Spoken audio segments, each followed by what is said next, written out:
Imagine saving for 10 years. Every birthday gift, every tax return, every skipped vacation, all of it going into one account. And then you finally open Zillow, type in your city, and realize your down payment still isn't enough. Not even close. That's not a personal failure story.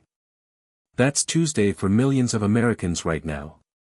In 2024, the median home price in the United States crossed $400,000. The average 30-year mortgage rate climbed above 7%. And for the first time in modern history, the typical American household would need to spend more than 40% of their income just to afford a median-priced home. That number used to be 25%. The rule of thumb that built the middle class has been quietly shattered. So what actually happened? Because this didn't come out of nowhere. And the answer is far more complicated, and far more disturbing, than most people realize. Let's start with the most visible part of the problem, prices. Between 2020 and 2022, home prices in America rose by nearly 45%. To put that in perspective, that's more price growth in 2 years than the previous decade combined in many markets. Phoenix, Austin, Nashville, Boise. Cities that were once considered affordable became overnight luxury markets. Some of that was predictable. When the pandemic hit, the Federal Reserve dropped interest rates to near zero to keep the economy from collapsing. Suddenly, borrowing money was almost free. People refinanced. People bought. And people who'd been renting in expensive cities packed up and moved somewhere cheaper, bidding up prices in places that had never seen that kind of demand. But here's where it gets interesting. When the Fed then slammed the brakes and raised rates aggressively to fight inflation, something strange happened. Prices didn't fall. They froze. Why? Because the homeowners who'd locked in 3% mortgage rates in 2020 and 2021 refused to sell. If you sell your home, you have to buy another one, at 7%. So millions of potential sellers stayed put. And the market that was already short on inventory got even tighter. Economists call this the lock-in effect. And it created a situation where buyers face high prices and high rates at the same time. Historically, when one goes up, the other tends to come down. Not this time. But rising rates don't explain everything. Because even before the pandemic, something structural was already broken. America simply hasn't built enough homes. For decades after the 2008 financial crisis, homebuilders pulled back dramatically. Entire construction companies went bankrupt. Skilled labor left the industry and never came back. Local zoning laws in cities like San Francisco and New York made it nearly impossible to build dense, affordable housing. And the communities that could have allowed more construction often voted against it, because existing homeowners didn't want more supply driving down their property values. The result? A shortage of roughly 4 to 7 million housing units nationwide, depending on which economist you ask. That's not a rounding error. That's a structural deficit that took decades to build and will take decades to fix.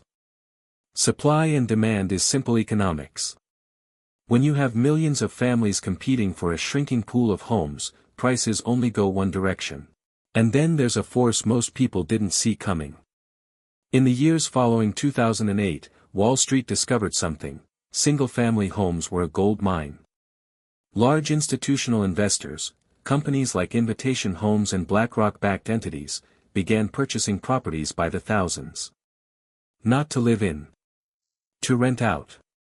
By some estimates, institutional investors owned more than 500,000 single-family rental homes across America as of recent years. In certain Sun Belt markets, these companies were buying 1 in every 5 homes sold. Now, this is a genuinely debated topic among economists. Some argue these investors provided housing during a period when nobody was building. Others argue they inflated prices, removed starter homes from the market, and turned a generation of potential buyers into permanent renters. What's less debated is the effect. When corporations compete with families for the same limited inventory, and corporations have access to nearly unlimited capital, families lose. Not every time. But often enough to matter. And the families losing are overwhelmingly young. Millennials, the largest living generation in America, entered their prime home buying years carrying something no previous generation carried at the same scale: student loan debt. The average graduate owes over $37,000. That's a down payment. Gone before the race even starts. Gen Z is now entering the market into conditions that are arguably even worse. They're earning more in nominal terms than their parents did at the same age. But when you adjust for inflation, and then adjust again for what homes actually cost relative to income, their buying power has collapsed. In 1980, the median home cost about 3 times the median household income. Today, it's closer to 6 or 7 times. That gap doesn't close on its own. And wage growth, while real in recent years, has simply not kept pace with the compounding acceleration of housing costs. The math isn't just hard. For many people, it literally doesn't work. Here's what makes this more than just a real estate story. Homeownership in America has never just been about having a place to sleep. It's been the primary mechanism through which middle-class families build wealth. You buy a home. It appreciates over time. You build equity. You pass something down to your kids. That's the engine of intergenerational wealth in this country. When that engine stalls, the consequences ripple outward. Families who can't buy homes are forced to rent indefinitely. Rental payments build no equity. That money goes to a landlord, not to your future. Meanwhile, existing homeowners watch their net worth rise every year without doing anything at all. The gap between those who own and those who don't becomes a chasm that widens with every passing decade. This is one of the key drivers of growing wealth inequality in America. It's not just about income. It's about assets. And housing is the biggest asset most Americans will ever own, or increasingly, never own. The psychological toll is real too. Studies show that homeownership is tied to community stability, mental health, and children's educational outcomes. When people can't put down roots, entire communities feel it. But step back further. Because the consequences of sustained housing unaffordability extend well beyond balance sheets and credit scores. Researchers have begun to document something quieter and slower moving, a gradual reshaping of American life itself. When people can't afford stable housing in their 20s and 30s, they delay marriage. They delay having children.